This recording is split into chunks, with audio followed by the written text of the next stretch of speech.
प्रधानमंत्री नरेंद्र मोदी अपने 2 दिन की रूस यात्रा पर मॉस्को पहुंच चुके हैं। तीसरी बार प्रधानमंत्री बनने के बाद पहली बार पीएम मोदी का ये पहला रूस दौरा है, जबकि पिछले 10 साल में रूस का ये छठा दौरा है। नमस्कार, दहाड़ का वक्त हो चला है और आज इसमें एक एक तस्वीर आपको देखने को मिलेगी जब प्रधानमंत्री पहुंचे हैं मॉस्को, जहां पर उनका जबरदस्त स्वागत हुआ और रूस में 22वें भारत रूस वार्षिक शिखर सम्मेलन में शामिल होंगे प्रधानमंत्री। मोदी और पुतिन बहुआयामी संबंधों की समीक्षा करेंगे और आपसी हितों के साथ क्षेत्रीय और वैश्विक मुद्दों पर भी विचार विमर्श होगा। पुतिन मोदी के साथ एक प्राइवेट डिनर का भी आयोजन करेंगे। प्रधानमंत्री मोदी के भारत के सबसे पुराने दोस्त रूस की यात्रा दोनों देशों के लिए काफी महत्वपूर्ण है, क्योंकि बीते कुछ वक्त में भारत ने पश्चिम देशों को नजरअंदाज करते हुए रूस के साथ आर्थिक और रक्षा संबंध को और बढ़ाया। भारत रूसी तेल का एक बड़ा खरीदार है, साथ ही भारत की सैन्य हार्डवेयर आपूर्ति भी रूस पर निर्भर है। प्रधानमंत्री की इस यात्रा से पश्चिमी देश और चीन परेशान है। पुतिन के ऑफिस क्रेमलिन के बाकायदा ये दावा उनकी तरफ से किया गया कि पश्चिमी देशों को इस यात्रा से जेलसी हो रही है, ईर्ष्या हो रही है। अमेरिका और चीन भी इस यात्रा से परेशान नजर आ रहे हैं। प्रधानमंत्री जी का इंतजार न केवल राष्ट्रपति पुतिन साहब कर रहे थे, बल्कि यहाँ की हर जनता उनका इंतजार कर रही थी। और आज ये विजिट इनका होने वाला है, लोगों में काफ़ी उत्सुकता है। लोग, जनरल पब्लिक भी बहुत ज़्यादा एक्साइटेड हैं और इसमें बहुत ही वर्ल्ड के अहम मुद्दों पे चर्चा होगी और एग्रीमेंट भी होगा। जैसे रक्षा सौदा, उस पर एग्रीमेंट होना है। रशिया की कोलैबोरेशन से आपको पता है ब्रह्मोस बहुत ही बढ़िया रिजल्ट दे रहा है पूरे वर्ल्ड में। वैसे ही कुछ अदर रक्षा समझौता होंगे, जिसके बाद इंडिया में रूसी हथियारों की निर्माण का कार्य किया जाएगा। सन 2000 से भारत और रशिया के बीच में एनुअल समिट्स होता है और ये विजिट जो हो रहा है बहुत इम्पोर्टेंट है।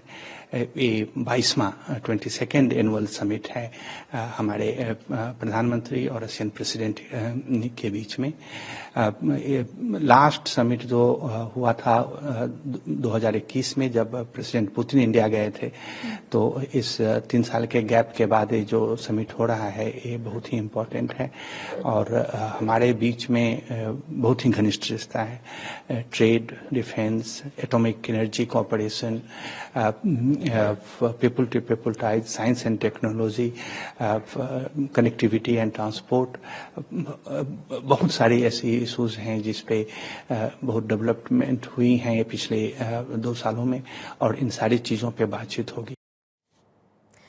तो तस्वीरें आपने देखी। प्रधानमंत्री मोदी जब पहुंचे, उनका वेलकम किया डेप्यूटी पीएम ने, जो कि सीनियर मोस्ट हैं, जिसकी तस्वीरें भी आपने देखी। प्रधानमंत्री को गार्ड ऑफ ऑनर दिया गया और उसके बाद इंडियन डायस्पोरा को संबोधन प्रधानमंत्री का रहने वाला है। और उससे पहले पुतिन के साथ आज की ये बायलैटरल मीटिंग आखिर महत्वपूर्ण क्यों है? कुछ सवाल हैं, आज उन्हीं सवालों पर करेंगे दहाड़ में चर्चा। नेटो की बैठक के दौरान पीएम मोदी का रूस का ये दौरा क्या नए वर्ल्ड ऑर्डर का संकेत है? क्या प्रधानमंत्री मोदी का तीसरे कार्यकाल में रूस दौरा दोनों देशों के संबंधों में मील का पत्थर साबित होने जा रहा है? क्या मोदी का यह दौरा एनर्जी और डिफेंस सेक्टर के लिए एक बड़ा बूस्टर साबित होगा? क्या पीएम मोदी का दौरा चीन, अमेरिका और पश्चिमी देशों के लिए एक बड़ा संदेश भी है? क्या रूस और यूक्रेन जंग के लिए यह दौरा निर्णायक साबित हो सकता है? इसी पर करने वाले हैं चर्चा। हमारे साथ पिनाक रंजन चक्रवर्ती, पूर्व राजदूत हैं, हमारे साथ मौजूद हैं। रविंदर सचदेव, विदेश नीति के एक्सपर्ट, इस वक्त हमारे साथ मौजूद हैं। Group captain UK Devnath, defence expert के तौर पर इस वक्त हमारे साथ जुड़े हुए हैं और brigadier Vinod Datta, defence expert हैं, वो भी इस वक्त हमारे साथ जुड़े हैं। आप चारों ही मेहमानों का बहुत बहुत स्वागत करती हूं सर दहाड़ की इस चर्चा में। और सबसे पहले रविंदर सचदेव, आप ही के पास आते हुए, क्योंकि समझना होगा, चर्चाएं बहुत हैं, सवाल बहुत हैं, क्योंकि ये जो बैठक है रूस के साथ, अमूमन हमने ये देखा है कि ये बैठक साल के आखिर में होती है। ऐसे में मिड ऑफ द ईयर, जुलाई के महीने में ये बैठक और पुतिन के साथ मुलाकात, आखिर इसके पीछे की वजह क्या है और क्यों इसको लेकर ये कहा जा रहा है कि टाइमिंग बहुत क्रूशियल और साथ साथ इंपॉर्टेंट है? What's your take on that? Great question Purnima ji. I think कोई ज्यादा लोग ये स्पेकुलेट नहीं कर रहे कि ये नॉर्मली ये मीटिंग दिसंबर में होती थी एनुअल समिट, ये अब जून में जुलाई में क्यों हो रही है। तो ऑब्वियसली आई थिंक सबसे पहला तो that means heavy on symbolisms and requirement and importance. जी क्योंकि प्राइम मिनिस्टर का यह पहला दौरा है after his election outside the country. जहां भी जाते छोटे देश में बड़े देश में जहां भी जाते बहुत पैनी नजर से देखा जाता। बट आई थिंक इस समय हमारे अपने नेशनल इंटरेस्ट में हमें शायद सबसे अहम, बाकी तो हमारे रिश्ते ठीक चल रहे हैं, मैनेज हो रहे हैं, बट रशिया के रिश्तों को हमें संभाल के रखना है। आई थिंक हमारी शायद देश की वो प्रायोरिटी है और होनी भी चाहिए। मल्टीपल रीजंस हैं, तो ये definitely yes. And as you saying the optics या रादर द ऑप्टो पॉलिटिक्स, एक तरफ यहाँ पर मॉस्को में मोदी जी और पुतिन मिल रहे हैं और दूसरी तरफ वहां पर वॉशिंगटन डीसी में जो मीटिंग हो रही है नेटो की, उसका एजेंडा क्या है? उसका तो 100% एजेंडा एंटी रशिया है। तो एक तरफ एंटी रशिया की जो मीटिंग हो रही है और यहाँ पे मॉस्को में भारत अपनी पार्टनरशिप्स रशिया से बढ़ाने की बातें कर रहा है। तो जैसे आप कह रही थी, मैंने एक बार शायद पहले भी कहा है, आपने कहा नया वर्ल्ड ऑर्डर, ये ऑर्डर नहीं है, ये एक दुनिया में ना मैट्रिक्स बन रहा है। इसका मैंने एक मॉडल बनाया था, शायद आपको पहले भी दिखाया होगा। ये एक दुनिया का मैट्रिक्स बन रहा है जिसमें सब देश आपस में अपने नेशनल इंटरेस्ट के साथ गुणा भाग कर रहे हैं, राइट। और अलग अलग जो पार्टनरशिप्स बन रही हैं वो सब अपने नेशनल इंटरेस्ट से देख रहे हैं और सब समझ रहे हैं। अमेरिका भी समझ रहा है। अमेरिका तो बहुत गहरी नजर से देख रहा होगा, बट अमेरिका समझता है कि इंडिया का नेशनल इंटरेस्ट क्या है। अमेरिका ये भी समझता है कि उसका अपना नेशनल इंटरेस्ट क्या है, और इस कारण अमेरिका इंडिया के साथ एडजस्ट भी कर रहा है। तो ये मल्टीपल लेयर्स हैं, और बाकी अभी जो एग्जैक्ट टॉपिक्स का एजेंडा होगा उस पर आप आएंगी ही, but that would be my opening thoughts. अच्छा, जो ओपनिंग थॉट्स के साथ आपने जो मुझे दिखाया वो बहुत इंटरेस्टिंग है। मैं जब दोबारा आपके पास लौटूंगी तो उसको फुल स्क्रीन के साथ रखने के साथ साथ मैं आपसे उसको समझूंगी भी। लेकिन उससे पहले पिनाक रंजन सर आपके पास आते हुए, क्योंकि ये जो स्ट्रैटेजिक पार्टनरशिप है दोनों देशों के बीच, वी ऑल नो कि भारत और रूस के रिश्ते कितने मजबूत हैं, और बहुत सारे ऐसे उदाहरण हमने पिछले कुछ वक्त में देखे जब भारत रूस के साथ या रूस भारत के साथ खड़ा हुआ नजर आया, और ये सदियों से बेहतर होता हुआ रिश्ता है। लेकिन आज की स्थिति में जिस बात का जिक्र रविंदर सचदेव सर ने किया, क्या रूस अपने लिए और ज्यादा मजबूत साथी ढूंढ रहा है? क्योंकि पश्चिमी देशों की तरफ से लगाए गए सैंक्शंस और उसमें चीन के साथ पिछले कुछ वक्त में रूस की बेहतर होती दोस्ती, ऐसे में प्रधानमंत्री मोदी की यह मुलाकात, उसको लेकर आपका टेक सर मैं लूंगी। लेकिन पहले ये तस्वीरें इस वक्त आ चुकी हैं। ये तस्वीरें प्रधानमंत्री मोदी के होटल की हैं जब वो वहां पर पहुंचे, और वहां पर ये सांस्कृतिक कार्यक्रम जिनकी रिहर्सल लगातार हो रही थी, वहां पर आप देखिए किस तरीके से प्रधानमंत्री का स्वागत किया जा रहा है, उनका वेलकम किया गया। इससे पहले डेप्यूटी पीएम पहुंचे सीनियर मोस्ट, वहां एयरपोर्ट पर प्रधानमंत्री को रिसीव किया, और उसके बाद ये हमारी संस्कृति का एक जुड़ाव रूस जो बहुत अच्छी तरीके से समझता है उसको दर्शाया जा रहा है इन तस्वीरों के माध्यम से। सांस्कृतिक कार्यक्रम जिनका आयोजन होटल में हुआ प्रधानमंत्री के पहुंचने के साथ साथ, देखिए द्विपक्षीय संबंध भारत और रूस के बीच और उन पर चर्चा, ये स्ट्रैटेजिक पार्टनरशिप देखिए, और उनके साथ ही प्रधानमंत्री के स्वागत की तस्वीरें इस वक्त होटल से सामने आ रही हैं। Coming back to you Pinak Ranjan Chakravarty, सवाल मेरा यही था कि रूस की पोजिशनिंग को हम कैसे देखें बदलते हुए परिप्रेक्ष्य में, वेस्टर्न कंट्रीज के साथ उनके खराब होते रिश्ते, चीन के साथ बेहतर होती मजबूती, और हमारे चीन के साथ जो डिफरेंसेस हैं जिनके अपने आधार हैं और बहुत मजबूत आधार हैं, ऐसे में रूस की पोजीशनिंग को आप कैसे देखते हैं? मैं ये समझता हूं कि भारत और रशिया का जो रिलेशनशिप है, संबंध है, उसमें चाइना फैक्टर का भी हमको सोचना चाहिए कि भारत क्यों रशिया के साथ इस तरह के रिलेशनशिप रखता है। क्योंकि चाइना के ऊपर जो रशिया का थोड़ा बहुत इन्फ्लुएंस है वो भी भारत यूज करना चाहे। तो ये लगता है कि रशिया की तरफ, और ये हमें कभी नहीं भूलना चाहिए कि जब, और मुझे मालूम है पर्सनली क्योंकि मैं तब सर्विस में था, कि जब हमको कोई देश नई टेक्नोलॉजी देने के लिए मतलब उसमें बाधा डालते थे, रूस करके हमें वो टेक्नोलॉजी, क्या हम इसे भूल जाए? रूस के साथ जो हमारी रिलेशनशिप नहीं भूल सकते, और हमारी डिपेंडेंस भी है, उनकी भी हमारे ऊपर डिपेंडेंस है। तो जियोपॉलिटिकली आज रूस जैसा एक सा देश जिसको आइसोलेट करने की कोशिश कर रहे हैं वेस्टर्न वर्ल्ड में भी, क्योंकि वेस्टर्न वर्ल्ड समझता है इंटरनेशनल कम्युनिटी सिर्फ वही है, और जो साउथ है वो सब वेस्ट मतलब इंटरनेशनल कम्युनिटी में नहीं है। ये उनकी एक नैरेटिव है international communities feels, international community में क्या हम लोग नहीं है, क्या सिर्फ वही है?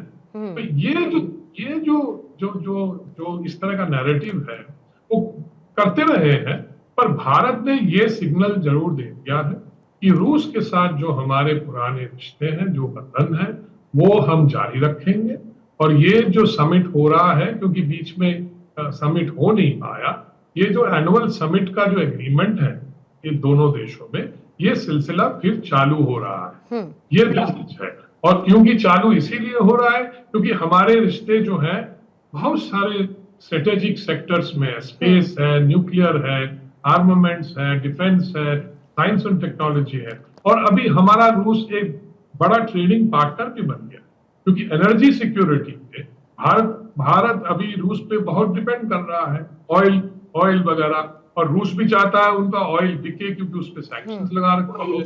और प्रॉब्लम ट्रेड के सेक्टर में सिर्फ यही है कि जो हम लोग पेमेंट करते हैं एक दूसरे को, वो पेमेंट कैसे किया जाए, क्योंकि वो डॉलर में पेमेंट नहीं हो पा रहा है, वो सैंक्शंस की वजह से।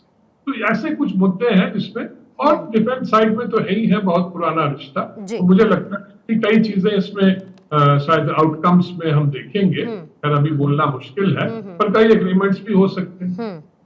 बिल्कुल। और कौन कौन से जो क्षेत्र हैं जिन पर फोकस रहेगा, उस पर मैं थोड़ा सा आपसे और डिटेल में बात करूंगी, लेकिन क्योंकि तस्वीरें देखिए लगातार आ रही हैं और वो तस्वीरें आपको दिखानी चाहिए। अब से थोड़ी देर पहले आपने देखा होगा कि प्रधानमंत्री जब यहाँ पर मुलाकात कर रहे थे तो एक बच्चा नजर आया, बच्चे के हाथ में तिरंगा था, प्रधानमंत्री काफी खुश नजर आए। और यहाँ तमाम आप देखिए इंडियन डायस्पोरा के लोग इस वक्त मौजूद हैं। इसी बीच में एक देखिए प्लकार्ड काइंड ऑफ एक प्रधानमंत्री हाथ में लेते हैं, जिसमें ऊपर जो मुझे नजर आ रहा है, hope of India, hope of India, Bharat के साथ उम्मीद, भारत की उम्मीद। ये तमाम बातें हैं जो जाहिर है कि इंडियन डायस्पोरा कहीं ना कहीं कन्वे करना चाहता है प्रधानमंत्री की मौजूदगी में उनके सामने। और हर जगह जब जब प्रधानमंत्री विदेशी दौरों पर गए हैं तो वहां पर इंडियन डायस्पोरा की एनर्जी, प्रधानमंत्री उनसे क्या कहते हैं, वो प्रधानमंत्री का कैसे स्वागत करते हैं, ये तस्वीरें हमेशा से बहुत इंपॉर्टेंट रिलेट करती हैं, जैसे कि अभी भी देखने को मिल रही हैं। कोशिश करूंगी कि जो लिखा है उसमें 4 पॉइंटर्स वो आपको और ब्रीफ करूं कि वहां पर क्या कहा जा रहा है। लेकिन उससे पहले group captain UK Devnath sir आपके पास आते हुए, क्योंकि पिनाक सर ने अभी डिफेंस सेक्टर की बात की और हमने ये देखा है कि डिफेंस सेक्टर से जुड़े हुए इक्विपमेंट्स, उन पर, रशिया पर भारत की निर्भरता और हमारा एक प्रोग्राम आत्मनिर्भर भारत के तौर पर डिफेंस सेक्टर में हमने ऐसा बहुत कुछ अचीव किया जो कि हमारी डिपेंडेंसी को किसी भी देश पर कम करता है। और खास तौर से अगर मैं डिफेंस इक्विपमेंट्स रशिया की बात करूं, जो कि अब 33% के आसपास ही सिर्फ बचा है, यानी कि हमने उसको मिनिमाइज किया है। इसके पीछे की वजह ए, और दूसरा, क्या डिफेंस सेक्टर से बाहर आगे बढ़कर अब हमको इकोनॉमिक रिश्तों पर रूस के साथ मजबूती के साथ आगे बढ़ना होगा। ये नीड ऑफ द टाइम भी है और इसके साथ साथ भारत और रूस के रिश्तों को मजबूत करने का एक साधन भी। ये इसमें कोई शक नहीं है कि डिफेंस सेक्टर में भारत और रूस हमेशा से बहुत पास रहे हैं। एक जमाना ऐसा था जब आर्मी, एयरफोर्स और नेवी के ज्यादातर डिफेंस इक्विपमेंट, कैपिटल इक्विपमेंट, जैसे आर्मी में आप T-72 देख लीजिए, T-90 देख लीजिए, लॉन्ग रेंज 130 मिलीमीटर तोप देख लीजिए, BMP-1, BMP-2 ट्रूप कैरियर्स, सब मेड इन रशिया थे। एयरफोर्स में भी ज्यादातर फाइटर एयरक्राफ्ट जो हैं वो मेड इन रशिया। नेवी के भी जो फ्रिगेट्स हैं, डिस्ट्रॉयर्स हैं, सबमरीन्स हैं, उनमें से कम 1/3 या आधे हमारे मेड इन रशिया थे। लेकिन पूर्णामी जी, क्या हुआ है कि over a period of time Bharat ने कोशिश करके, बहुत ही डेलिब्रेट कोशिश करके, हमने फ्रांस से, इंग्लैंड से, पश्चिमी देशों से और अब अमेरिका से भी डिफेंस इक्विपमेंट लाना शुरू किया है। लेकिन रूस के साथ हमारा जो डिफेंस वाला रिश्ता है वो हमेशा मजबूत था, मजबूत रहेगा भी। हो सकता है इंडियन एयरफोर्स को दरकार पड़े एक 5th generation stealth fighter aircraft की, तो हमें डिसाइड करना पड़ेगा कि हम 5th जनरेशन स्टेल्थ फाइटर विमान अमेरिका से लेंगे या रूस से लेंगे। रूस हमें सुखोई 57 देने के लिए राजी है। अगर हम सुखोई 57 रूस से लेते हैं तो ये बहुत बड़ी उपलब्धिता होगी रूस के लिए, भारत के लिए। हम कोशिश कर रहे हैं कि भारत में एंटी टैंक मिसाइल्स बनाए जाए। रूस की कंपनियां आगे आकर हमें एंटी टैंक मिसाइल टेक्नोलॉजी देने के लिए तैयार हैं। एक मिलिट्री लॉजिस्टिक समझौता रूस के साथ हो सकता है, जिसमें कि हम रूस से युद्ध के समय और शांति काल में भी रूस से स्पेयर पार्ट्स और दूसरी युद्धक सामग्री किस तरह से आसानी से लाएं। जहां तक आपने पूछा कि क्या, देखिए एक बड़ा डेलिकेट बैलेंस भारत को मेंटेन करना पड़ता है। हम ना तो रूसी खेमे में दिखना चाहते हैं, ना ही पश्चिमी खेमे में दिखना चाहते हैं। डेफिनेटली हम दुनिया को ये नहीं दिखाना चाहते कि हम अमेरिका के बहुत ज्यादा करीब चले गए हैं। पश्चिमी देश आज मोदी जी के इस विजिट को कितने क्लोजली वॉच कर रहे हैं, ये दिखना चाहते हैं पश्चिमी देश कि क्या मोदी जी फिर से भारत को रूस की तरफ ले जा रहे हैं। ऐसा शायद नहीं होगा। पश्चिमी देश, अमेरिका बहुत कोशिश कर रहे हैं कि भारत आस्ते आस्ते रूस से दूर चला जाए, और उनकी दिली ख्वाहिश, नेचुरल ख्वाहिश है अमेरिका की भारत और अमेरिका ज्यादा पास पास आ जाए। लेकिन हमारा विदेश मंत्रालय, एस जयशंकर जी हैं, बहुत ही अनुभवी राजनीतिज्ञ हैं। मोदी जी तो विश्व में प्रसिद्ध हैं कि वो एक डेलिकेट बैलेंस बना के रखने में बहुत ही माहिर हैं रूसी खेमा और अमेरिकन खेमा में। तो हमें एक बैलेंस मेंटेन करना पड़ेगा। हमें डेफिनेटली कोशिश करना पड़ेगा कि हम अमेरिका या पश्चिमी देशों के बहुत निकट ना चले जाएं। जी लौटती हूँ सर आपके पास। ब्रिगेडियर विनोद दत्ता, मैं बहुत इंट्रीग्ड हूँ ये जानने के लिए कि आखिर ये जलन की भावना क्यों है वेस्टर्न कंट्रीज में इस वक्त प्रधानमंत्री मोदी के पहुंचने पर, क्योंकि इससे पहले अगर मैं एक एग्जाम्पल, एक उदाहरण की बात करूं तो हंगरी के प्रधानमंत्री विक्टर ओरबान पहुंचे यहां पर और व्लादिमीर पुतिन से उनकी मुलाकात हुई और उस पर बड़ी तीखी प्रतिक्रिया हमने देखी। यूरोप में हमेशा ही हंगरी को एक बहुत अलग थलग तरीके से और इसके साथ तानाशाह के तौर पर ओरबान को देखा जाता रहा है। आपको क्या लगता है प्रधानमंत्री मोदी के पहुंचने पर क्या एक बैलेंस रिएक्शन देखने को मिलेगा या कोई तीखी प्रतिक्रिया हो सकती है पश्चिमी देशों की, और यही वजह है कि वो इस वक्त शायद जेलस या ईर्ष्यावान नजर आ रहे हैं जैसा कि कहा जा रहा है? मोदी साहब का जो ये विजिट है और उनके जो थर्ड टेन्योर में या थर्ड टर्म में पहली विजिट है किसी मेजर कंट्री के लिए, और जैसा आपने कहा कि भाई हंगरी तो इज रियली हंगरी, और जिस तरह से वो अपनी प्रतिक्रियाएं दे रहा है, और मोदी साहब का जो ये विजिट है इसके दो माने समझे जाने चाहिए। एक तो स्ट्रेटेजिक मैसेजिंग है, क्योंकि आप ये देखिए जिस तरह से इंडिया वेस्टवर्ड जा रहा है, रशिया ईस्टवर्ड जा रहा है, रशिया चीन के खेमे की तरफ बढ़ता जा रहा है। रशिया और पाकिस्तान की जो एक्सरसाइजेज हैं आप देखिए बदस्तूर 2021 से हो रही हैं।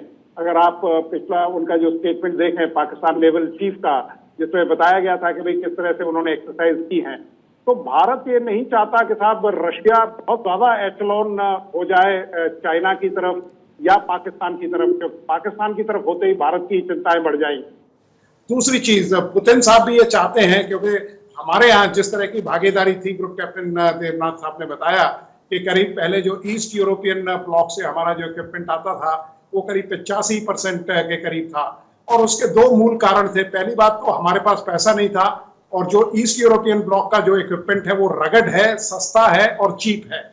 लेकिन आज भारत इस स्थिति में है और भारत सबसे बड़ा इंपोर्टर है, और जितने सबसे ज्यादा बिग टिकट कॉन्ट्रैक्ट हैं वो डिफेंस में है। इसीलिए अमेरिका ने कोई उनको ज्ञान प्राप्त नहीं हुआ है कि भारत की तरफ उनका झुकाव हो गया है। आप देखिए 30 बिलियन से ज्यादा का जो बिजनेस ट्रम्प साहब लेके गए थे, क्योंकि वो कुशल एक कमर्शियल लीडर है, तो वो भारत की तरफ इसीलिए झुके थे। आज रशिया को भी भारत की जरूरत है, क्योंकि अगर हम इस तरह के इक्विपमेंट वहां से इंपोर्ट करते हैं तो यकीनन रशिया की जो इकोनॉमी है वो थोड़ी सी रिजुविनेट होगी, जो काफी डेन्यूड होती जा रही है। तो पुतिन साहब के लिए भी एक बहुत ही, चाहे वो सामरिक तौर पे हो, चाहे वो माली तौर पे हो, या उसकी जो स्ट्रेटेजिक प्रेजेंस है उसके तौर पे इसको देखा जा रहा है। और भारत एक ऐसा देश है जहां हमारे पास कंज्यूमर बेस बहुत है, हमारे पास डिफेंस एक्सप्लॉयटेशन की एवेन्यूज है, और बिल्कुल हम जो इक्विपमेंट प्रोफाइल रशिया का गिरता जा रहा है, रशिया का एम ये रहेगा, क्योंकि मैं खार्किव में एक डेलीगेशन में गया था जब कुछ हमें टैंक खरीदने थे, तो वहां ये सब चीजें ध्यान में रखते हुए मोदी साहब भी इस बात को एनकैश करेंगे कि कैसे रशिया को अपने पाले में रखा जाए, कैसे रशिया के साथ इस तरह की डिफेंस डील को इंक किया जाए, जिससे उनका इंटरेस्ट भी इंडिया में बदस्तूर बना रहे। काटसा का आपको पता ही है, अमेरिका ने इस तरह की सैंक्शंस ऑलरेडी लगा रखी हैं, जी। लेकिन भारत ने उनको दरकिनार करते हुए S-400 खरीदा। हम्म। तो ये सब चीजों को देखते हुए ये बहुत ही इंपॉर्टेंट विजिट है और हमें भारत के प्रधानमंत्री को ये मुबारकबाद देनी पड़ेगी कि उन्होंने इसका इंतखाब किया कि साहब मुझे पहले अभी रशिया की तरफ जाना चाहिए। ठीक है सर। रविंदर सचदेव सर आपके पास आते हैं और अब से थोड़ी देर पहले मैंने जिस प्लकार्ड का एक जिक्र किया था, होप जिस पर लिखा हुआ था, उसमें होप ऑफ इंडिया के नीचे मोदी को डिफाइन किया गया है, MODI, जिसमें मैक्सिमम की भी बात हो रही है, ऑप्टिमाइजेशन की बात हो रही है, इसके अलावा डिप्लोमेटिक की भी बात हो रही है, डिप्लोमेसी की बात हो रही है और इसके साथ इंडिया की बात हो रही है। मोदी को उसमें डिफाइन किया गया है, जो वहां पर इंडियन डायस्पोरा की तरफ से प्रधानमंत्री को सामने उनके रखा गया और जाहिर है कि भारत देश को जिस तरीके से इंडियन डायस्पोरा सपोर्ट करता है और उसका जिक्र प्रधानमंत्री भी अलग अलग मंचों पर कर चुके हैं, इंडियन डायस्पोरा भी उसी तरीके से उसमें अपनी भागीदारी को सुनिश्चित करना चाहता है और जब भी वो प्रधानमंत्री का स्वागत करता है वो तस्वीरें हमने देखी हैं। Now coming back to Ravinder Sachdev sir आपके पास, क्योंकि आपने कहा कि आप इसको थोड़ा और इलैबोरेट करेंगे, मैं चाहूंगी क्योंकि बहुत सारी ऐसी चीजें जिस पर नजर है, लेकिन एक और पर्सपेक्टिव ये है क्योंकि यूक्रेन का जिक्र होता है, आपने नेटो की मीटिंग का जिक्र किया। नेटो एक दबाव की राजनीति हमेशा करता है और राजदूत की तरफ से पिछले कुछ दिनों एक स्टेटमेंट ये भी आया था कि हम निरंतर रशिया को लेकर और रशिया की जो नीति है उसको लेकर भारत के साथ संपर्क में है। प्रधानमंत्री जब पहुंचते हैं इटली तो वो जेलेंस्की से भी मुलाकात करते हैं, फिर प्रधानमंत्री जाते हैं रूस जहां पर वो व्लादिमीर पुतिन से मुलाकात करने वाले हैं और रूस और यूक्रेन युद्ध में भारत का स्टैंड बहुत क्लियर है, कोई प्रेशर काम नहीं आएगा और हमारी जो पॉलिसी है हम उसी के तहत आगे बढ़ते हुए यूक्रेन से भी बात करेंगे, रशिया से भी बात करेंगे और यह भी ग्लोबली बताएंगे कि युद्ध किसी भी समस्या का समाधान है नहीं। जी हाँ, आपने बहुत चीजें कही, बट मैं होप से शुरू होता हूं और बिग पिक्चर से। डेफिनेटली यस, आई मीन हमारे देश को बहुत बड़ी होप्स है और हमारा जो लीडर है जिसपे हमने अपनी होप रिपोज करी है कि वो हमारे देश की अच्छी लीडरशिप देगा, हमें उससे बड़ी होप है। तो Modi ji as prime minister is the hope of India. भाई, leaders can change the destiny of a nation, देशों के रास्ते बदल देते हैं लीडर, होप है। पर एक और बड़ी बात है जिसके चलते भारत की पोजीशन दुनिया में ज्यादा विश्व मित्र, विश्व गुरु छोड़ दीजिए, विश्व मित्र की बनती जा रही है। आज की दुनिया में सबसे अहम जो जरूरत है वो है होप। कोविड के बाद, रशिया यूक्रेन वॉर के बाद पूरी दुनिया में आप देखिए, कोविड के बाद मेंटल स्ट्रेस, डिप्रेशन, जॉब्स, ये वो, क्लाइमेट चेंज, आतंक, पूरी दुनिया में एक फियर का माहौल है ओवरऑल। नंबर वन थिंग इस दुनिया को जो आज की तारीख में चाहिए वो चाहिए होप। इंडिया एक वो होप लेके प्रेजेंट करता है, कर सकता है और हम उसे अपने मिडिल पाथ के थ्रू पेश करते हैं। अब उसमें कितने लोग जुड़े ना जुड़े बात अलग है, पर किसी को तो सद्भावना, सद्बुद्धि की बात करनी है। आज की दुनिया में कौन सा लीडर है जो सद्बुद्धि, सद्भावना, मिडिल पाथ की बात करता है? बाइडन है, वो तो बोलते हैं मैं तो रशिया को हरा के रहूंगा। शी जिनपिंग कहते हैं रोक सको तो रोक लो, सुनक कुछ कहते हैं। सब लीडर्स अगर आप देखिए जिनकी लैंग्वेज है इसकी स्ट्रॉन्ग मिलिट्री, दूसरे को डोमिनेट करके हराना, कोई ये बात नहीं करता कि कोएग्जिस्ट करो। भारत एक देश है और हमारी लेगेसी है जिसके चलते हमारा वजन है। अब श्योर रियल पॉलिटिक में, रियल जिंदगी में इसका कितना असर पड़ेगा कह नहीं सकते, बट दुनिया को कोई हाई प्रिंसिपल्स पर तो चलना है ना। ये थोड़ी कि सबके सब आ जाए, चलो लड़ो मारो काटो एक दूसरे को। तो इंडिया की वो एक पोजिशनिंग और आती है। And as far as diaspora is concern, definitely yes, मैं खुद कई बार यूएस में खास करके रहा हूं और हमने खुद ऑर्गेनाइज करे हैं। तो डायस्पोरा में एनर्जी आती है, वो देखते हैं देश बढ़ रहा है ऐसे, तो उनको भी। And by the way, diaspora का एक निजी इंटरेस्ट भी है। आज से 20 साल पहले हमारे जो डायस्पोरा थे, मैं भी उनमें था, हम हाँ ठीक है इंडिया ये वो, जैसे इंडिया की शक्ति बढ़नी शुरू हुई, हमारी इकोनॉमी ग्रोथ शुरू हुई, हमारे डायस्पोरा भी भारत से ज्यादा जुड़ते गए हैं क्योंकि उन्हें दिख रहा है इंडिया में बिजनेस है, इंडिया में काम है। तो ये ट्रेंड हमने बहुत देखा है पिछले 20 वर्षों में कि अगर इंडिया की इकोनॉमी आज की तारीख में ऐसे बढ़ नहीं रही होती तो मैं आपको ऑलमोस्ट गारंटी कर सकता हूं कि हमारे डायस्पोरा का जो जितना जोश है ना, इससे 1/10 होता। तो ये दोनों चीजें फीड करती हैं, बट इमोशंस है। लास्ट पॉइंट मैं कहूंगा इसमें रशिया को लेके, ऑल गोइंग गुड। सबसे बड़ा I think ambass Pinak Chatterjee sir ने बोला या सबसे बड़ी प्रॉब्लम है ट्रेड। हम रशिया के ऑयल को पैसे वापस नहीं दे पा रहे। पिछले 1 साल से हमारी दोनों सरकारें आपस में नेगोशिएट कर रही थी और पिछले या 2 महीने पहले I think Russian foreign ministry ने कह दिया कि हम हाथ खड़े कर देते हैं, हम ये प्रॉब्लम सॉल्व नहीं कर पा रहे हैं। अगर हम ये प्रॉब्लम सॉल्व नहीं कर पाए कि रशिया की देखिए तेल कंपनियां तेल बेचती हैं, अब हमारे पास 35-40 बिलियन डॉलर उनको देने के, वो तो तेल कंपनी है गैसप्रॉम नॉर्स्नेफ्ट, वो कहती है मेरा पैसा तो वापस आए, मेरा बिजनेस ये है, वो पैसा यहां पड़ा हुआ है। अनलेस हम इस पैसे को वापस करने का रास्ता ढूंढेंगे, हमारा फ्यूचर तेल खरीद जो सस्ते में खरीद रहे हैं वो तो छोड़िए, तेल खरीद ही नहीं हम कर पाएंगे, कोयला फर्टिलाइजर वगैरह जो रशिया से। तो सबसे बड़ी आई थिंक कॉम्प्लिकेटेड इशू अगर प्राइम मिनिस्टर के सामने ये है इस समय, या पुतिन के सामने भी, दोनों के सामने, इस ट्रेड के मुद्दे को सॉल्व करना। क्योंकि अगर हम भारी भरकम नहीं होंगे रशिया के रिश्तों के साथ, जैसे all our colleagues are saying, Vinod Datta ji, Devnath ji and ambassador, अगर हम भारी नहीं होंगे अपने वजन में तो रशिया हमसे कितना क्या डील कर लेगा, और हम कितना रशिया को चाइना के ऑर्बिट में स्लिप होने से रोक पाएंगे। रशिया खुद नहीं चाहता, अल्टीमेटली चाइना और रशिया के भी आपस में कुछ, रशिया तो अपने को सुपर पावर मानता था या मानता है, राइट, तो और उसकी बाउंड्री डिस्प्यूट्स भी रही हैं चाइना से, तो रशिया ये नहीं चाहता कि कहलाया जाए कि वो चाइना का प्यादा है, राइट। तो रशिया को अपना अस्तित्व भी रखना है। अपने अस्तित्व रखने के लिए रशिया को लेकिन रविंद्र सर, पिछले कुछ समय में चीन के साथ रशिया की दोस्ती और मजबूती, फिर व्लादिवोस्तोक का भी मैं आपसे जिक्र करूंगी, उसको लेकर फिर आपका बहुत सारे चैलेंजेस, अगर आप बात करेंगे सेंटर में, अगर आपको ट्रेड को और ट्रेड रूट को आपको ईज आउट करना है तो उसमें कहीं ना कहीं चीन को सेटल डाउन करना पड़ेगा, वो भी एक बड़ा चैलेंज है, उसको लेकर मैं आपसे जरूर बात करूंगी। लेकिन पिनाक रंजन सर, जो रविंद्र सचदेव सर ने कहा, ये जो रूबल मैकेनिज्म है और इसमें आती चुनौतियां किस तरीके से हम दूर करेंगे, क्योंकि ये बहुत इंपॉर्टेंट है कि ट्रेड बैरियर्स को हम रिड्यूस करें, इट्स हाई टाइम, और हम कुछ ऐसा देखें, क्योंकि सिंप्लीफाई करना होगा उस ट्रेड प्रोसेस को, जो रूट है हमको उसको बदलना होगा, क्योंकि यूरोप सैंक्शंस लगा रहा है और आगे भी लगाएगा। ऐसे में हमको ये देखना होगा कि हमारा ट्रेड रूट क्या होना चाहिए, उसको लेकर हमारे पास ऑप्शंस क्या हैं, और क्या उसके लिए चीन के साथ are we in a position to get soften? नहीं, ऐसा नहीं होगा। चीन के साथ जो है, देखिए चीन के साथ भी हमारा ट्रेड काफी है, तो हम लोग तो खैर ट्रेड करते हैं इन डॉलर्स चीन के साथ जी। अब किस तरह से ये कॉम्प्लिकेटेड इशू को हम लोग सॉल्व करेंगे, हमारे पास एक्सपीरियंस है रूपी रूबल ट्रेड का, जब हम लोग करते थे रशिया के साथ, जो उनका जो हमको जो पैसे उनको देने हैं उससे रशिया क्या करना चाहता है। एक तो हो सकता है कि हमारे माल खरीद ले, इंडिया से माल खरीद ले तो वो एडजस्ट हो जाएगा उसमें, पर कितना खरीदेंगे, वो कहते हैं कि हम 50-60 बिलियन डॉलर का माल अभी नहीं खरीद पा रहे, पर फिर भी वो कोशिश कर रहे हैं।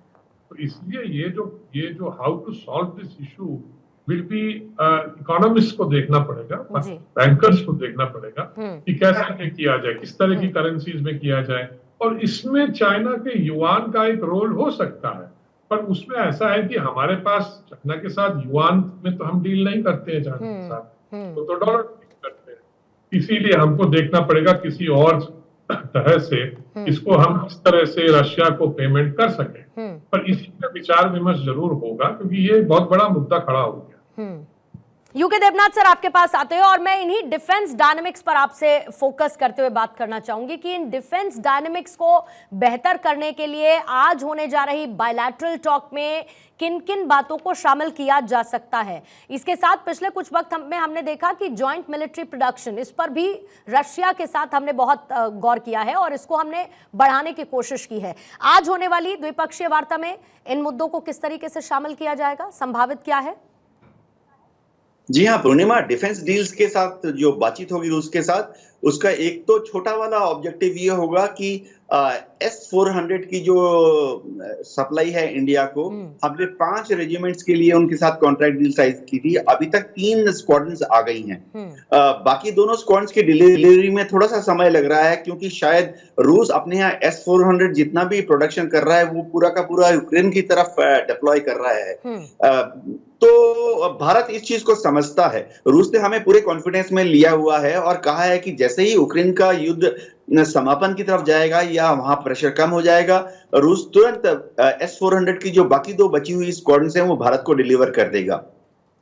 एक बहुत बड़ा मुद्दा इंडियन एयरफोर्स की तरफ से है कि भविष्य में आज से 10 साल या 20 साल के बाद हमें एक 5th जनरेशन स्टेल्थ फाइटर की जरूरत पड़ेगी। पाकिस्तान के पास फिलहाल कोई भी स्टेल्थ फाइटर नहीं है, ना ही भविष्य में, निकट भविष्य में कोई संभावना है। लेकिन चीन जो है अपने J-20 स्टेल्थ फाइटर को, वो दावा करता है कि 5th जनरेशन स्टेल्थ फाइटर है, उसकी नुमाइश अक्सर LAC के पास तिब्बत के आसमान में कर रहा है।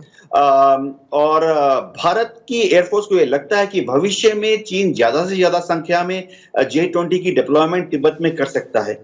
ऐसी हालत में हमें एक 5th जनरेशन स्टेल्थ फाइटर चाहिए। हम जो भारत में AMCA बना रहे हैं उसमें इतने ज्यादा बढ़िया स्टेल्थ कैपेबिलिटीज नहीं होंगी। तो या तो हमें एक स्टेल्थ फाइटर अमेरिका से F-35 F-22 लेना पड़ेगा, या हमें रशिया से लेना पड़ेगा Sukhoi 57। अमेरिका भी बहुत इंटरेस्टेड है भारत को देने के लिए, क्योंकि उनकी मिलिट्री इंडस्ट्री कॉम्प्लेक्स जो है वो पूरी तरह से कोशिश कर रही है कि भारत अमेरिका से कोई भी 5th generation stealth fighter F-35 F-22 खरीद ले।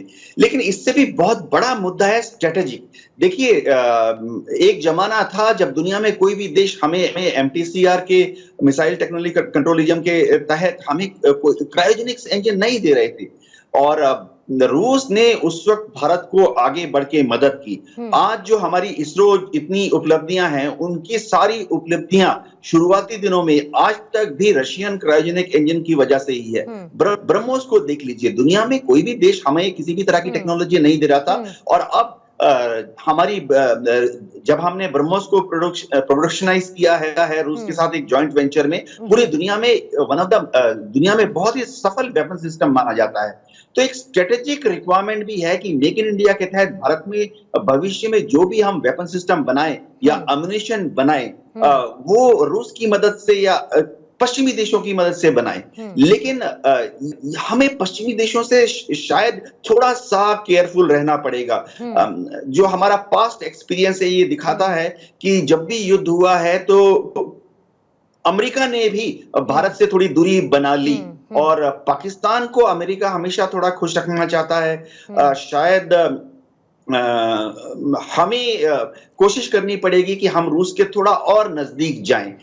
जी पूर्णिमा जी। लेकिन जो आपने जिक्र किया जब ब्रिगेडियर विनोद दत्ता, क्योंकि जब यूके देवनाथ सर ये कह रहे हैं कि हमें रूस के और नजदीक जाना पड़ेगा, अगर मैं इसको बहुत लेमैन लैंग्वेज में कहूँ और अगर एज एन एक्सपर्ट नहीं, एक नॉर्मल व्यक्ति की तरह मैं कहूँ, तो रूस के करीब जाना मतलब कहीं ना कहीं पश्चिमी देशों के अंदर एक भले ही ना कहते हुए भी इस बात का एहसास होना कि ये रूस के बहुत करीब हैं, और रूस को लेकर नाराजगी पश्चिमी देशों की बहुत जग जाहिर रही है।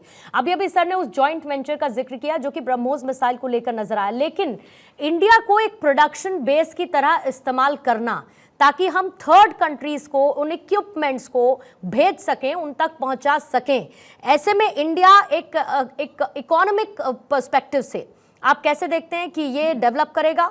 और दूसरा, ये कितना इंपॉर्टेंट है खुद भारत के लिए भी, न सिर्फ थर्ड कंट्रीज के लिए बल्कि खुद भारत के लिए भी? देखिए, बड़ा अच्छा सवाल किया पूर्णिमा जी आपने। और भारत को अपना जो इंडिजिनाइजेशन प्रोग्राम है उसको सुदृढ़ करना पड़ेगा। उसकी जो ट्रेजेक्ट्री है वो अपवर्ड जानी चाहिए, क्योंकि आप देखिए हम सबसे लार्जेस्ट इंपोर्टर हैं, लेकिन हमने अभी देखिए 1 लाख, अभी कल परसों ही ये रिपोर्ट आया हुई है कि 1,26 करोड़ रुपए का हमने अपना जो डिफेंस प्रोडक्शन है वो किया हुआ है। 25,000 करोड़ रुपए का हमने डिफेंस एक्सपोर्ट किया है। हमारी कई कंट्रीज है, जैसे आपने देखा फिलीपींस में ब्रह्मोस वगैरह मिसाइल्स दी गई हैं, बांग्लादेश है, वियतनाम है, और भी इस तरह के कई कंट्रीज हैं जो हमारा इक्विपमेंट ले रहे हैं। तो हमें इंडिजिनियस प्रोडक्शन को थोड़ा फोकस करना पड़ेगा, हमें थोड़ी अपनी प्रायोरिटी चेंज करनी पड़ेगी, क्योंकि जब तक हमारे यहाँ वर्क ऑडिट नहीं होगा, हालांकि जितने भी DRDO के लैब से या जितने डिफेंस प्रोडक्शन के PSU से मोदी साहब की गवर्नमेंट ने उनको रीवैम्प किया है, उनको बिल्कुल राइट साइजिंग की है, तो ये एक पॉजिटिव स्टेप है। लेकिन जब तक देखिए अमेरिका एक बहुत बड़ा डिपेंडेबल अलाई नहीं है, तो भारत को दोनों तरफ अपना जो झुकाव है वो रखना पड़ेगा, क्योंकि अगर हमें बिग टिकट कॉन्ट्रैक्ट अमेरिका के साथ साइन करते हैं तो हमें रशियन इक्विपमेंट, क्योंकि अभी हाल फिलहाल में ये जो T-90 है या सुखोई है, ये सब जो हमारा इक्विपमेंट प्रोफाइल है वो इतनी जल्दी फेज आउट होने वाला नहीं। आप देखिए मिग सन 60 के जो हवाई जहाज से अभी भी उड़ाए जा रहे हैं, तो हमें थोड़ा सा समय लगेगा, लेकिन हमको एक फास्ट ट्रैक मोड में अपना इंडिजिनाइजेशन प्रोग्राम है। देखिए हमने अंतरिक्ष की जो यात्रा है उसमें हमने बहुत मतलब इसमें बढ़ चढ़ के हिस्सा लिया है, तो लेकिन हम एक इंजन, हम एक जो फाइटर एयरक्राफ्ट है उसको नहीं हम मतलब प्रोड्यूस कर पाए हैं। तो ये भारत को थोड़ा सा इस पे ध्यान देना पड़ेगा। और अगर हमें सुपर पावर का सपना जो हम देख रहे हैं, अगर हमें उसे साकार करना है, तो यही एक ऐसा है जिसमें आप देखिए चाइना क्यों 1980 तक भारत चाइना एक साथ थे, उसके बाद जो इंडस्ट्रियल प्रोग्रेस चाइना ने दिखाई है वो आज सुपर पावर की तरफ जाता हुआ दिखाई दे रहा है। तो भारत को भी इंडिजिनाइजेशन पे ध्यान देना पड़ेगा और इसको एक फास्ट ट्रैक मोड पे लाना। इससे पहले रविंदर सचदेव सर, मैंने व्लादिवोस्तोक का जिक्र किया था और मैं इसी ग्लोबल डायनेमिक्स को कैसे, ये तो हो गई ट्रेड की बात, ट्रेड रूट की बात, इस पर एक आपका टेक, और दूसरा ये ग्लोबल डायनेमिक्स को कैसे भारत बैलेंस करता हुआ नजर आएगा। ये बहुत इंपॉर्टेंट है क्योंकि एससीओ के माध्यम से चीन को लेकर एक बहुत क्लियर संदेश हमने दे दिया था और ये कह दिया था कि उसकी मनमानी हम चलने नहीं देंगे। और ऐसे में चीन का इंटरवेंशन या चीन की दोस्ती विद रूस और हम रूस के दोस्त, तो ऐसे में ये ग्लोबल डायनेमिक्स बैलेंस कैसे होंगे और या कैसे होते आ रहे हैं? मैं फिर एक छोटा कहूंगा, आगे कहूंगा जो आपसे पहले कहा था। ये दुनिया एक मैट्रिक्स है अंडर कंस्ट्रक्शन। सबको अपने रास्ते ढूंढने हैं, अलग अलग पार्टनरशिप ढूंढ रही हैं, दोस्त भी हैं, दुश्मन भी हैं, छोटे हैं, बड़े हैं, कोएग्जिस्ट करना है। तो ये दुनिया चल रही है। अब व्लादिवोस्टोक पे आ जाइए। व्लादिवोस्टोक रशिया का फार ईस्ट में साइबेरिया पे पोर्ट है और बात चल रही है व्लादिवोस्टोक चेन्नई कॉरिडोर। कॉरिडोर का मतलब क्या? समुद्री, मतलब ओशन से आए, ताइवान के पास से ना आए, थोड़ा दूर से आए इत्यादि। अभी I think one of our panellist said Russia, अभी पुतिन कहते हैं कि रशिया ईस्ट की तरफ जा रहा है। कहा जाता है कि पीटर्सबर्ग यूरोप में जो था रशिया का फर्स्ट कैपिटल था, दूसरा कैपिटल था मॉस्को। रशिया में अभी ये बात चल रही है कि हम व्लादिवोस्टोक को अपना थर्ड कैपिटल बना दें। यानी और रशिया की आप देखिए जो सारी काफी इन्वेस्टमेंट्स और काफी initiatives with China of course also, Siberia region rich है, oil, gas, railways and all, वो जो चल रहा है, रशिया सीरियसली अपना पूरा ट्रेड इकोनॉमी को ईस्ट की तरफ शिफ्ट कर रहा है। जहां तक कि वो कह रहा है कि मैं अब व्लादिवोस्टोक को अपना थर्ड कैपिटल मानता हूं। Putin has said this. अभी एक इसका फोरम हुआ था इनका अफ्रीकन स्टेट्स के साथ, कुछ इसमें पुतिन ने कहा। सो डेफिनेटली ईस्ट की तरह। बट जब हम बात करते हैं व्लादिवोस्टोक चेन्नई कॉरिडोर की, वो तो बेसिकली सी रूट है, ओपन सीज है। यस, उसमें अगर चाइना ज्यादा दादागिरी दिखाएगा तो हमें थोड़ा नुकसान है, अदरवाइज वो रूट तो खुला है, उसमें शिपिंग करो।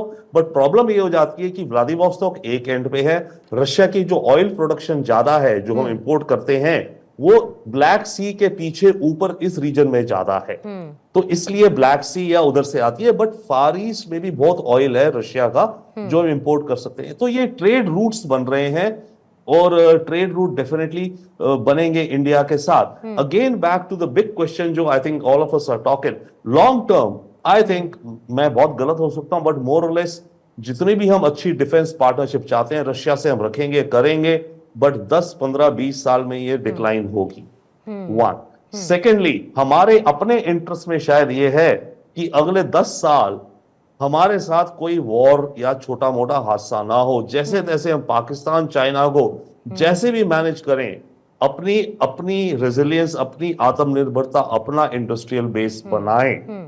We should be like a leaf, you know, हवा आती है तो थोड़ा झुक जाती है, वापस आ जाती है, काइंड ऑफ थिंग, अगले 10 साल। But obviously it will depend upon the behaviour of China and Pakistan also. उन्होंने कुछ ज्यादा नौटंकी करी तो हम भी जाके लड़ेंगे। But in our scenario that should be that. Now again back to Russia.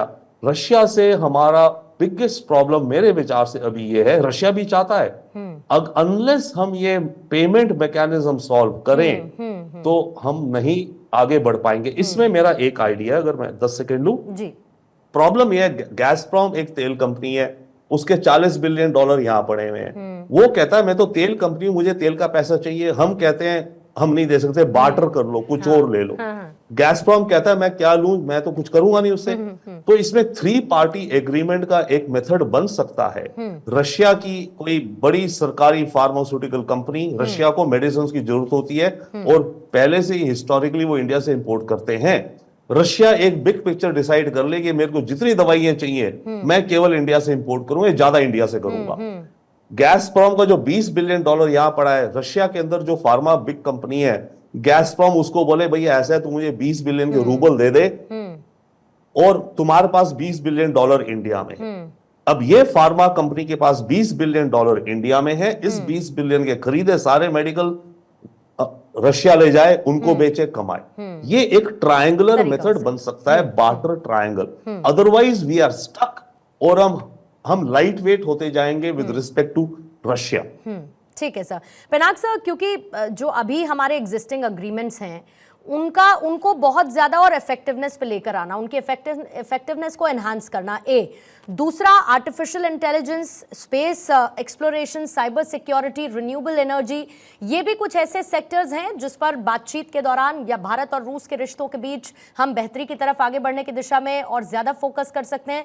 या सबसे इंपॉर्टेंट अगर मैं आपसे पूछूं कि आप इस रशिया और इंडिया की मीटिंग से, पुतिन और मोदी की मीटिंग से एक्सपेक्ट क्या कर रहे हैं, अगर सबसे इंपॉर्टेंट मैं आपसे समझना चाहूं? सबसे पहली बात तो यह है कि हमारी जो एक्सपेक्टेशन है विजिट से, कि जो मैंने पहले कहा कि वो जो सिलसिला जो टूट गया था बीच में, कोविड वगैरह हुआ, फिर यूक्रेन वॉर हो गया, वो फिर चालू हो गया। ये बहुत जरूरी है समझना कि दो देश के जब लीडर मिलते हैं तो जो डिसीजंस लिए जाते हैं उसका महत्व जो होता है वो पूरी सिस्टम में वो फैलता है। वो सिस्टम को फिर उसको इम्प्लीमेंट करना पड़ता है। पर रशिया के साथ तो खैर हमने डिस्कस कर ही दिया कि हमारे वाइड रेंजिंग इंटरेस्ट हैं, इसीलिए ये जो अभी जो बात हम लोग कर रहे हैं इसमें से काफी कुछ निकल के आने वाला है। और इसमें एक चीज और भी मैं जोड़ना चाहता हूँ कि रशिया के साथ जो हमारी रिलेशनशिप है वो हमें लेवरेज देती है वेस्ट के साथ, कि अब आप वेस्टर्न कंट्रीज के साथ कैसे डील करेंगे। क्योंकि देखिए, अगर हम जॉइंट प्रोडक्शन अब करना चाहते हैं, आत्मनिर्भर भारत वगैरह, तो रशिया के साथ तो हम कर ही रहे हैं और करते रहेंगे, पर अमेरिका के साथ भी हम वही कर रहे हैं। अमेरिका के साथ भी हम बातचीत कर रहे हैं कि हम आपके साथ जो जॉइंट प्रोडक्शन है कई चीजों की हम इंडिया में करेंगे। तो अमेरिका उसमें पहले तो तैयार होता ही नहीं था, क्योंकि वो समझते थे हमारी टेक्नोलॉजी हम देंगे तो वो खुद चुरा के ले जाएगा। मुझे मालूम है, बिकॉज ये सब जो फियर्स हैं मैंने सुना है, ये सब जब मैं डील करता था अमेरिका के साथ, तो मुझे पता है कि वो कहते थे कि how do you ensure that my technology is not picked up by some other country, particularly Russia वगैरह या चाइना, जिसको वो पसंद नहीं था उस जमाने में। They didn't want it to leak this countries. उसके बाद तो चाइना के साथ उनकी बड़ी दोस्ती हो गई। उसके बाद वो चाइना को उन्होंने सब कुछ देना शुरू कर दिया। अब चाइना तो नेचुरली इकोनॉमिक ग्रोथ हो गया। तो ये सारी बातें जो है ये हमको याद रखनी चाहिए। ठीक है सर, ये विजिट जो है बहुत महत्वपूर्ण। ठीक है।